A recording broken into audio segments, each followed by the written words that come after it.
What's up everybody? It's Axel Thesleff here. Welcome to the Q&A session where I answer your questions you submitted to me last week. And there were so many questions that came in. Thank you for all of them.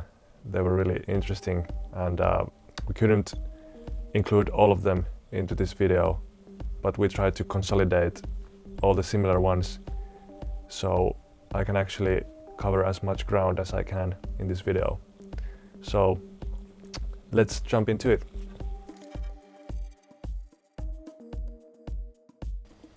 Well, my origin story is that I started playing the piano when I was 9 years old, and I naturally started making my own little melodies and tunes, and yeah, that was how it all started. I slowly then started making music with the computer, and when I realized all the possibilities that the computer has for music. So yeah, that's how it all started. I've been making electronic music since I was maybe 16 years old. So I've been making this thing I'm doing. I've been doing it 13 years.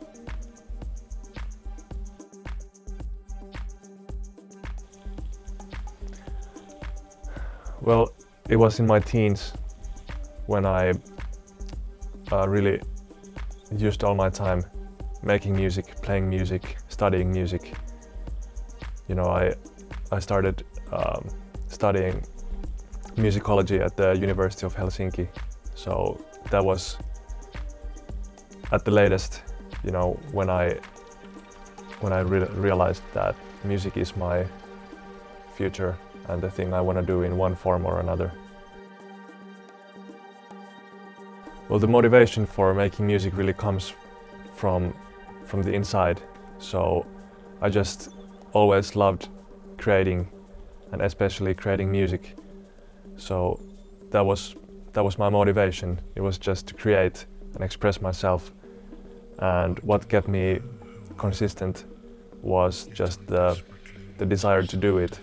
And it was basically, I didn't have to think about how to stay consistent. I just stayed consistent because it was my favorite thing to do.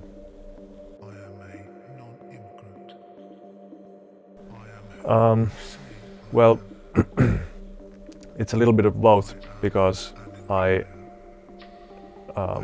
when I started playing the piano, you know, I naturally started trying out different things, you know, trying out what works, what doesn't.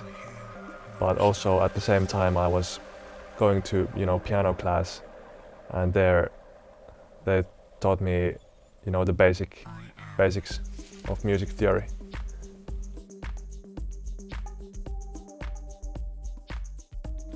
Well, I'm not that familiar with Rumi's poetry, but I definitely find him interesting, and I'm always open to new ideas and experiencing new art. So I'm open to the idea, but there's no concrete plans for that kind of thing right now.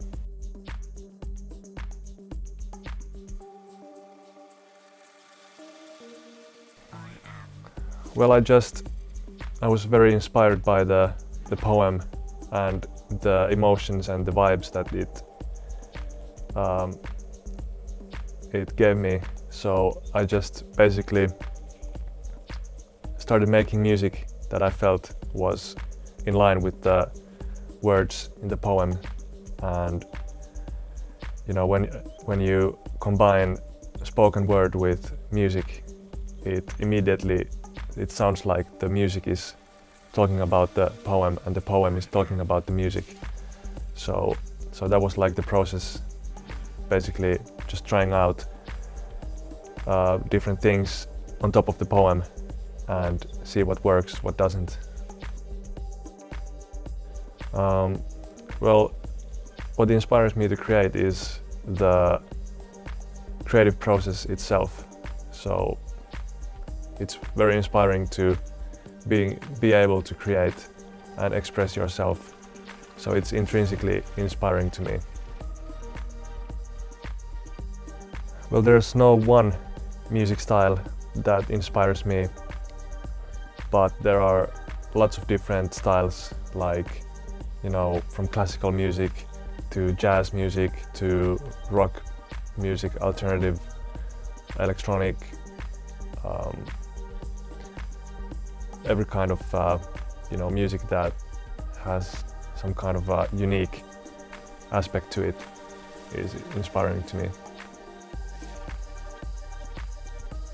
Well, I have lots of different influences. One is progressive rock, like 70s type of rock music, like King Crimson, Yes, Jethro Tull, that kind of stuff. That was like what I got into early on in my music journey. But also, you know, later, you know, in the 90s, there are all these post-rock bands like Sigur Rós, Godspeed You Black Emperor, Radiohead, you know, Nirvana, that kind of like alternative rock, and also, you know, IDM music like Aphex Twin, Boards of Canada, Apparat and Moderat, and of course more EDM stuff, you know, like Deadmau5, Skrillex, Sun Hollow, what have you. So I have many influences.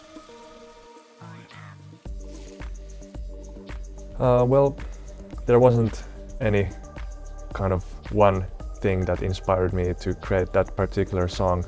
It was more like it usually goes with me when I'm making music, which is I just, you know, sit and start making it and see where it takes me.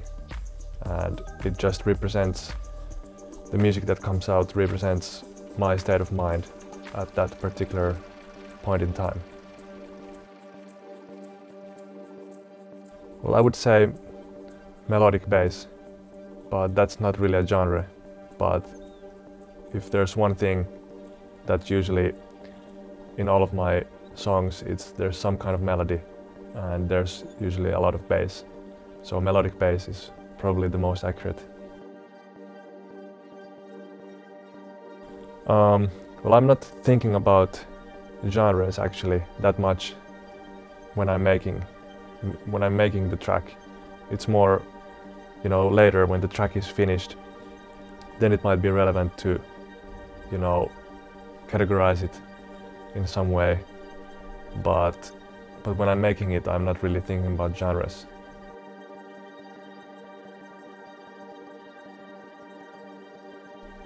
Well, I'm inspired by many different genres, and I'm always making, I'm not like locked inside one genre or style.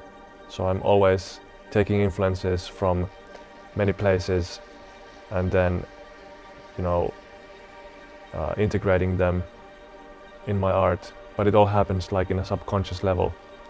So I like to approach every song from the, you know, from the perspective of the song. So I try to make the idea, you know, the idea dictate what the song should be, and not me trying to dictate what the idea should be. I just let the idea become what it wants to become, and that genre could be anything, really. I know when it's time to start, when I just get the urge to start something new, because it's a very different type of energy to finish something compared to, you know, starting something new. So usually it's like between projects, or, you know, when there's like time that's not, you know, scheduled for anything else. It's usually those moments where I just start making something new.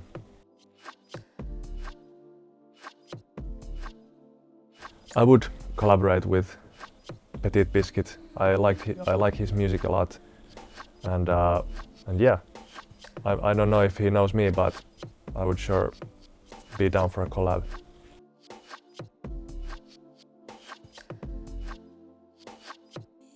Yeah, I am inspired by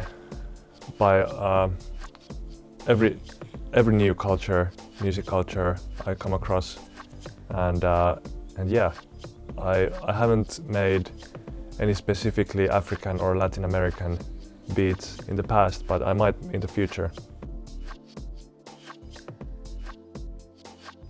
Well, I don't have an answer for that.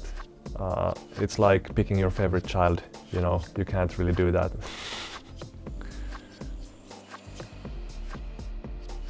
It really depends on the idea itself and what it needs. Like some songs happen in 2 days, some songs happen in 3 years. It really depends on if I get stuck in it or if it needs something that really requires a lot of work. So there's not like a fixed time. So it really depends on the song itself. Definitely on Bandcamp. So axelthesleff.bandcamp.com. There you can find all my tracks and albums and EPs in lossless format. I don't have a favorite artist. I have many favorites.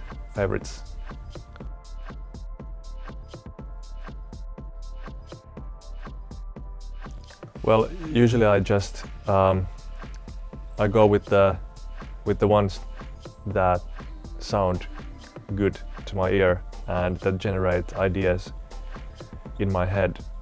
But I always try to find out what the lyrics mean. But that's usually when I'm already kind of making something and the track is already being started. But you know, at that point, like in the beginning steps of the track, I usually try to find a translator to translate the lyrics, so I get a better picture of what the song will be like. For me, the best way is self-releasing or independently releasing, for sure, because these days it's so easy to get distributed everywhere to all the different streaming platforms and, you know, marketplaces, and you can do so much with the tools that exist for independent musicians, and it doesn't require as much you know, labels as it did before. So I definitely encourage to try to go the independent route in music. Well, actually I have very recently tried to do that. I can't reveal any specifics, but more to come later.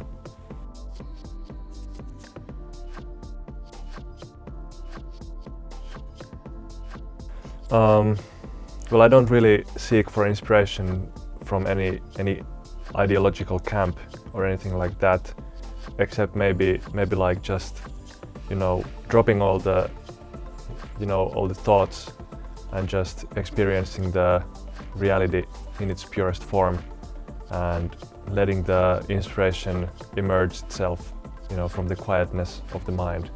That's basically how I like to go about things. Well, I did work at a factory like while I was studying musicology, but it was quite soon after you know, bad karma basically blew up when I started, you know, making music professionally. I like to skateboard, I like to do yoga, I like to meditate, I like to listen to audiobooks, I like to you know, travel, experience new things, stuff like that.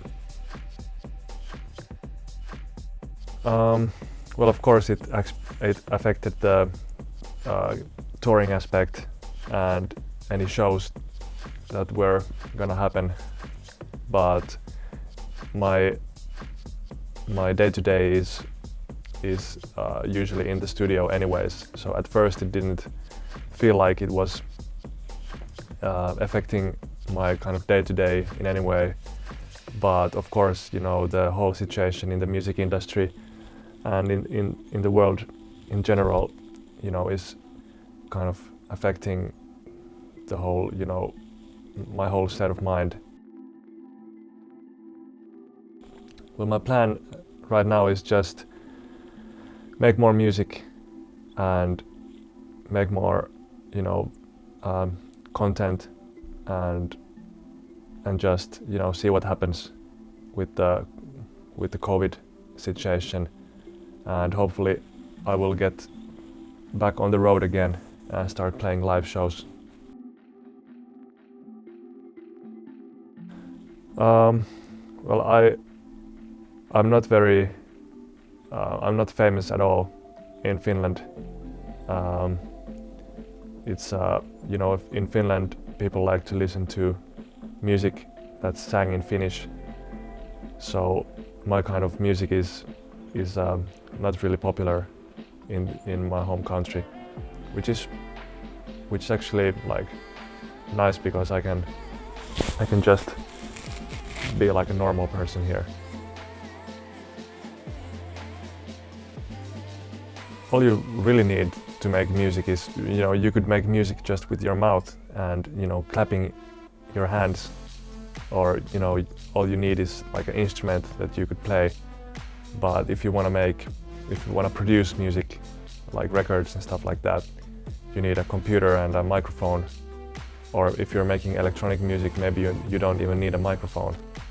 And, you know, you're gonna need a way to hear what you're doing, so you need headphones or speakers. But, you know, that's basically it. You don't need much to get started these days. And, you know, promoting your music, you can do a lot of self-promotion.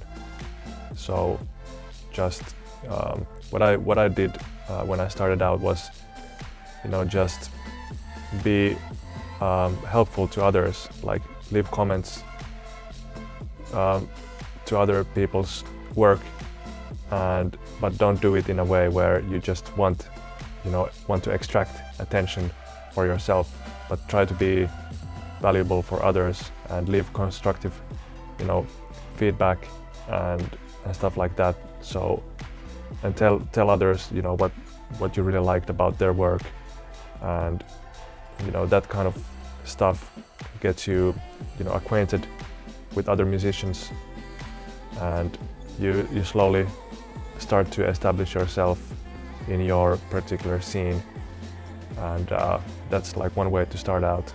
But always try to remain authentic and don't just try to shove your stuff down other people's throats. One thing, well, there's so many things I've learned throughout, but if there's one thing to mention is like never lose sight of why you started out in the first place. So, you know, in the music industry it can be really busy and hectic and grinding, but you should never forget about the initial spark that got you into the whole game in the first place.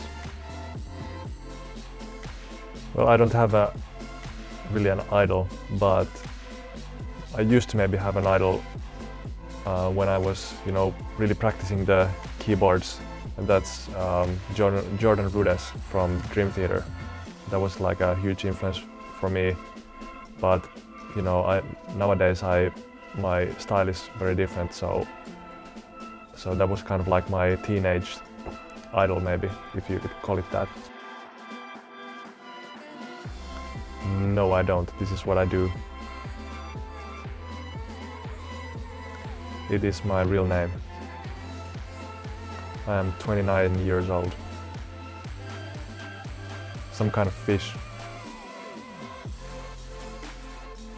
Well, I think I'm one of those people who are initially kind of quiet or introverted, but when you get to know me, when I start talking, I never shut up.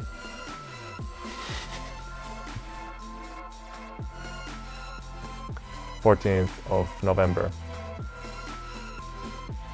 Zelda, Ocarina of Time.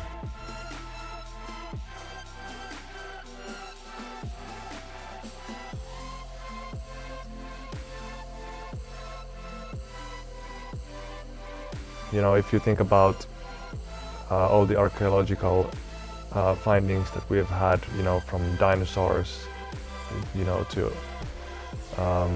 other animals and, early humans, I think we are already leaving behind like pretty huge monuments. If you think about the modern cities and I think it's hard at this point in time to erase all the history of humanity itself. So I think there will be evidence of our existence, long into the future.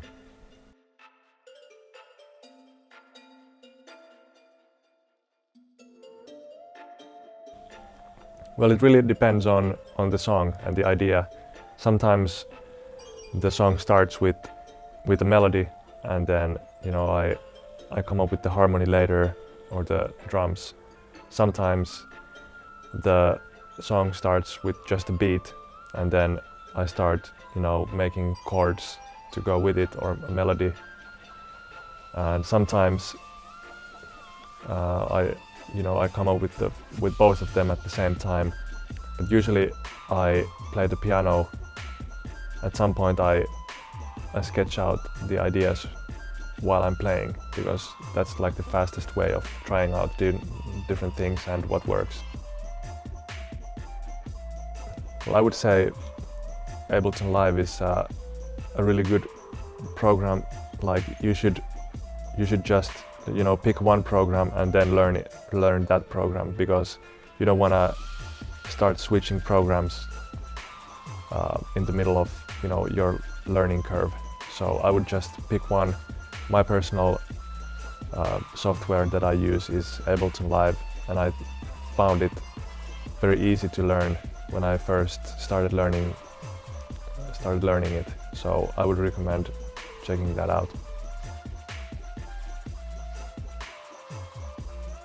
Well, it depends on the situation.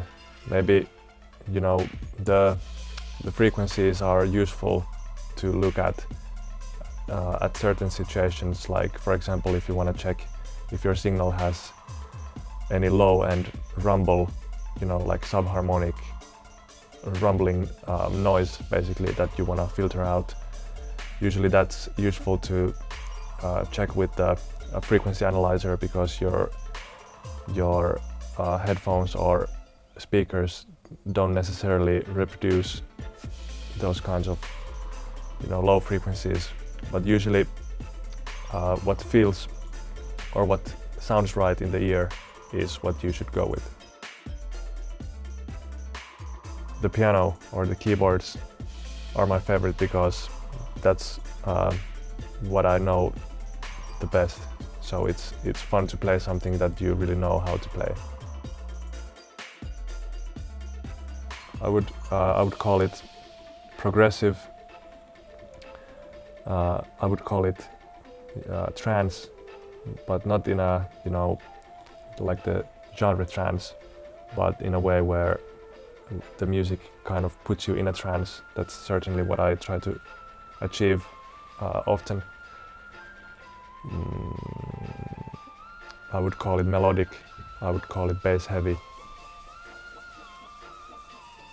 I would call it maybe futuristic, or meditative, but those are just labels. Where do ideas come from? They just appear in your mind. So I don't really know. They come from somewhere, from the subconscious. and you know, it depends on what you're feeling in the moment and where you are in your life and all of that. Like what makes you in that moment is, you know, what dictates what kind of ideas appear in your mind. Of course, I love my true fans.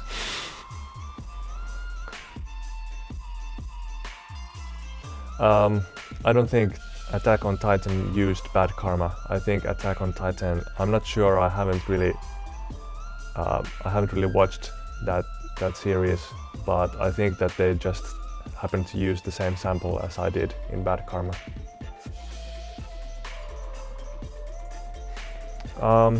Well, 808 bass is basically just a kick that came from the 808 drum machine. So the 808s usually have like a nice transient that's like a kick, almost like a kick in itself. So you know, what makes an 808 bass sound nice is, you know, how it interacts or how it plays, you know, with the kick that you have in the song. So you have to like think about the 808 also like as a kick and not just a bass sound.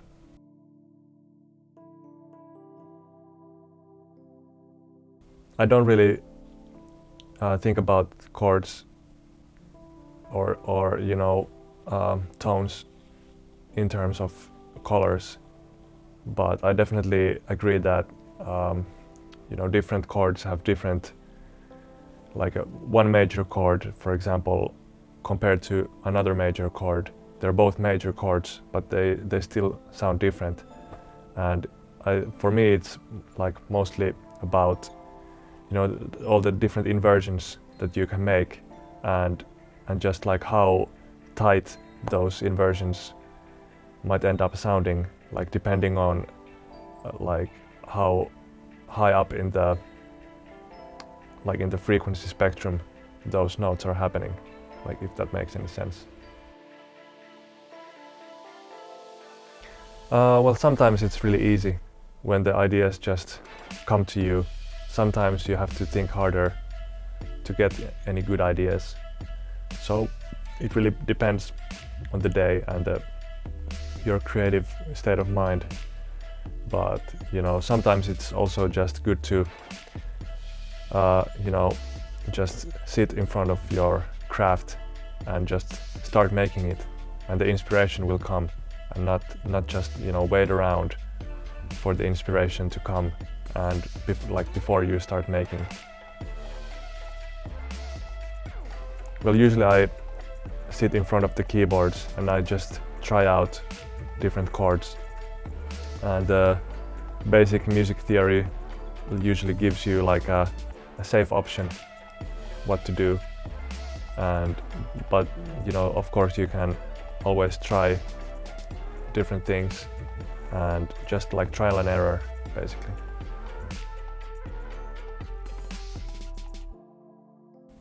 Well, that's a really broad question, and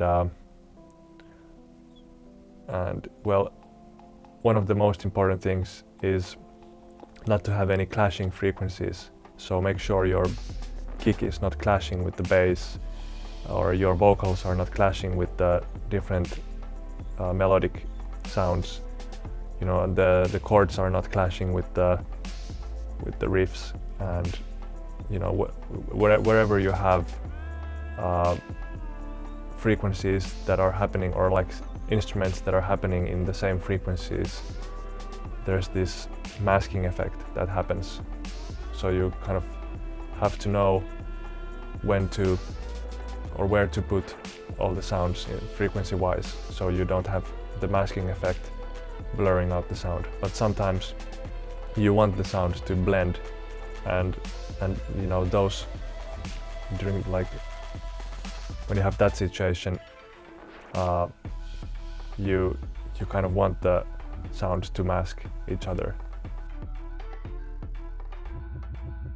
Try not to use too many loops. Don't use too many presets, or you know, kind of those kind of like ready-made stuff. Those are really good building blocks and tools to have, but if you only rely on them, then you risk, sounding generic. So just try to do your own thing, and that requires a lot of patience, but you just have to sit with it and like slowly change all the parameters, edit the waveforms the way you want, program the synthesizer sounds, really tweak the oscillators, think creatively about the different effects that you want to have in there, and naturally what you do will sound like you. Well, you can find anything on the internet. You just have to, search for drum samples. There are a ton of free samples you can download. There are tons of sample packs you can download. Some people, or many people, use Splice. That is like a subscription service where you can find all kinds of sounds. But at this point I have so many sounds already that I don't really search for any new sounds, especially like drum sounds. I just go to my hard drive and search for anything I wanna search, and I have anything I would wanna find, I have in there already. I don't use any app or software to find sounds. I don't really use Splice. I use a website called freesound.org. You can find a lot of cool free-to-use sounds there. I also use a website called SoundSnap, which is basically like a similar kind of website. And but yeah, usually just searching the internet gives you infinite options to choose from. I use DistroKid. Not sponsored by them, by the way.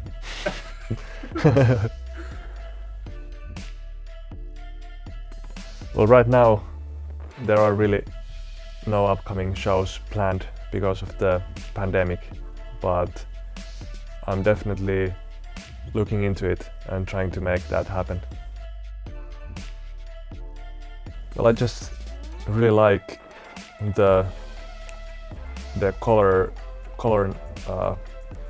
of Indian, all the ornaments and the complexity of the melodic stuff, and it just, I don't have like a really concrete answer, but it just resonates with me for some reason.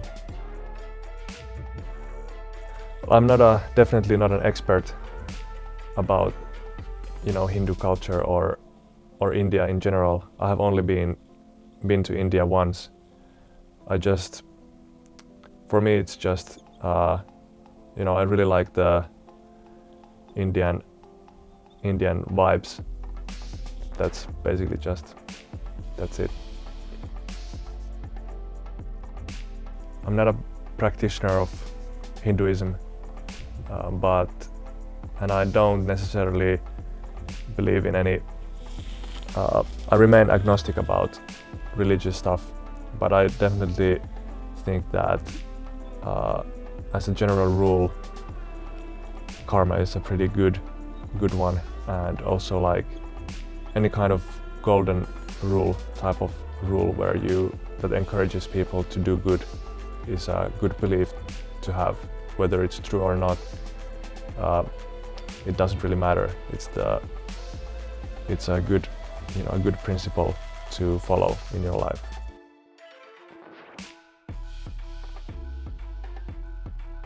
There is no kind of like a big story or anything like that. I just, thanks to the internet, like I mentioned before, you can find so many different types of sounds in there. And at some point I just, stumbled across Indian samples, Indian sample libraries. And of course I was familiar with Indian music. Like I wasn't, it wasn't like something I hadn't heard before. but you know, what really clicked was when I started coming up with, you know, chord progressions to go with the you know, all the Indian sounds, because usually in Indian music, like to my knowledge, they don't have the same kind of harmonic structures like Western music has. It's more there's more like it's more emphasizing the melody and rhythm, and the harmony comes from the overtones, you know, of the drone, from the tambur or sitar, but but yeah, that was like an interesting combination to have like kind of a Western chords with Indian melodies. So that was like maybe like what sparked the whole thing for me. Well, India is a huge place. So I can't say I'm an expert of Indian culture. I'm just beginning to scratch the surface of India, and I've only been once there. So I definitely look forward to traveling more in the country and learning more about the myriad of different cultures that exist there.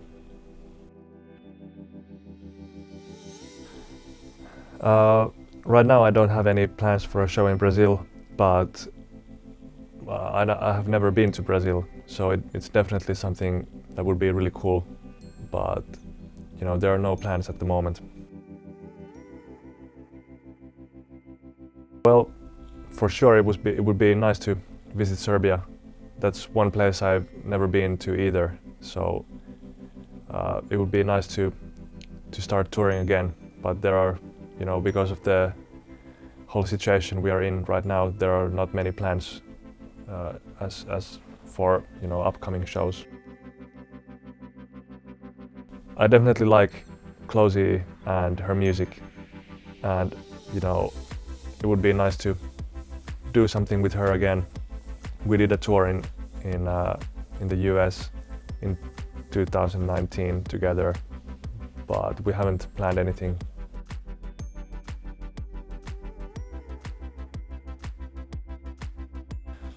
Well, I had a few days like around that time to, you know, just wander around the festival and see other shows, see what's up. But then, you know, we had to move on pretty quickly and start, you know, driving to the next location. I haven't performed in Canada, but of course it would be nice to play there as well. Well, I usually just try to experience the, you know, the raw sensation of, you know, of the feeling right before you're going on stage. So when you think about it, it's, you know, it's the same feeling, like whether you're anxious or whether you're excited. The energy of that is actually pretty similar. So I try to convert the feeling of maybe like anxiety into excitement, because it's really like how you're feeling or what your interpretation of what you're feeling, you know, it's really dependent on the story that you put on it. So if you're like focusing on the excitement, then, you know, that kind of energy, it becomes a positive, you know, a positive energy that you can harness while you're performing. Music is a really therapeutic thing for me, and it's always been like a safe place where I can escape, you know, all the daily troubles and stress and hurries and stuff like that. So it's definitely a very positive thing for me in terms of, you know, mental well-being. Improvisation is a key aspect of how I perform, actually. Like it's what makes me tick when I'm playing live, because it's, you know, something that always happens in the moment. So that's what's really exciting about it. It never happens twice the same way. It's pretty incredible that so many people listen to it and like the song, and of course I'm very grateful and happy that you do. But I don't really think about it too much. I just focus on creating new stuff, creating music that I want to create, and creating music that I think has value for others. For me, what the lyrics mean is like, you know, you shouldn't be too focused on material stuff in your life, and you should focus on, you know, stuff that money can't buy, like friendships, you know, love, gratitude, stuff like that, because at the end of the day, you know, everything will disappear. So everything, you know, everything that you own is not really who you are. So, you know, it's not something that you should only focus on in your life. That's not the ultimate goal, to own everything and be the richest man in the world. Well, I'm just, you know, really happy that so many people like that song. Of course, it's just one of many that I have made, and I will continue making many, many more. Well, for the reincarnation track, it was like I started out making this kind of two-step or garage type of a beat with really shuffling, like a shuffling drum beat, and I just, you know, started developing it from there, and it just naturally happened. Generally speaking, you can, but if you're planning to do so, you should go into my website axel.thesleff.com and see the frequently asked questions section there to get the full answer for that. Well, it took maybe a year before it really started taking off, and then after that year it really blew up. So yeah.